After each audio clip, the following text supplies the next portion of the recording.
Joe Biggs here with Infowars.com.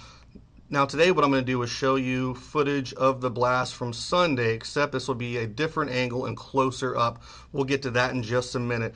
Now one of the things I want to talk about is the fact that Russia does have the capabilities in the area to use these tactical nuclear weapons. Obviously, we weren't there. I don't know if this was a tactical nuclear weapon, but it was a very large explosion, and me, being an artilleryman for a long time, I know what artillery looks like, and that did not look like an artillery blast of any kind that I've ever seen in my years and years in the military.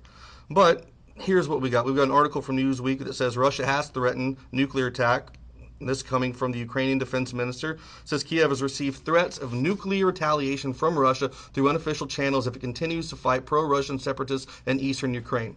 The Russian side has threatened on several occasions across unofficial channels that in the case of continued resistance, they are ready to use tactical nuclear weapons. And they have also said, or Putin has also come out and said, that if the U.S. sends weapons over into Ukraine, then he will be forced to use some kind of retaliation as well. Now, outside the U.S., both established and emerging nuclear powers increasingly see nuclear weapons as weapons that can be used in a controlled, limited, and strategically useful fashion. This is coming from Barry Watson, analyst with the Center of Strategic and Budgetary Assessments. Russia has not only developed new, relatively low-yield tactical nukes, but also routinely wargame their use to stop both NATO and Chinese conventional forces should they overthrow Moscow's feeble post-Soviet military. Once again, that's not us. This is all the other people over there who are saying this. Coming from the Free Washington Beacon, Russia is moving tactical nuclear weapon systems into recently annexed Crimea, while the Obama administration is backing informal talks aimed at cutting U.S. tactical nuclear deployments in Europe. Three senior House Republican leaders wrote to President Obama 2 weeks ago warning that Moscow will deploy nuclear missiles and bombers armed with long-range air-launched cruise missiles into occupied Ukraine territory. So what we're saying is that this is possible. Okay? So it's something to keep your eye on. Things are starting to heat up in Ukraine. It's starting to kick off again, just like it did a year ago.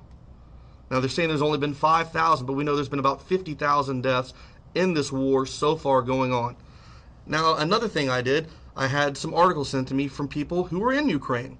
And I used Google Translator to translate all the articles to see if I could find any kind of information that would be useful, that's something that we don't have already at this point that I've been able to find in any kind of English-speaking websites or articles or anything like that. And I found one thing that was very interesting. A man interviewed a lady who was out there after the blast the next day. And it says, today I tried, and this is a lady in Ukraine, says, today I tried all day to at least get a hold of someone from the neighborhood and find out if anyone was alive, but I was unable to because of the mobile communications did not exist in that area.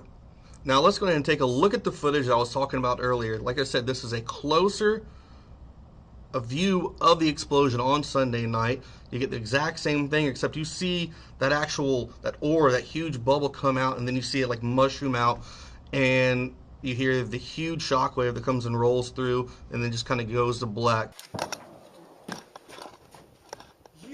Ого! Ого! Что это такое? Командир! Ебаный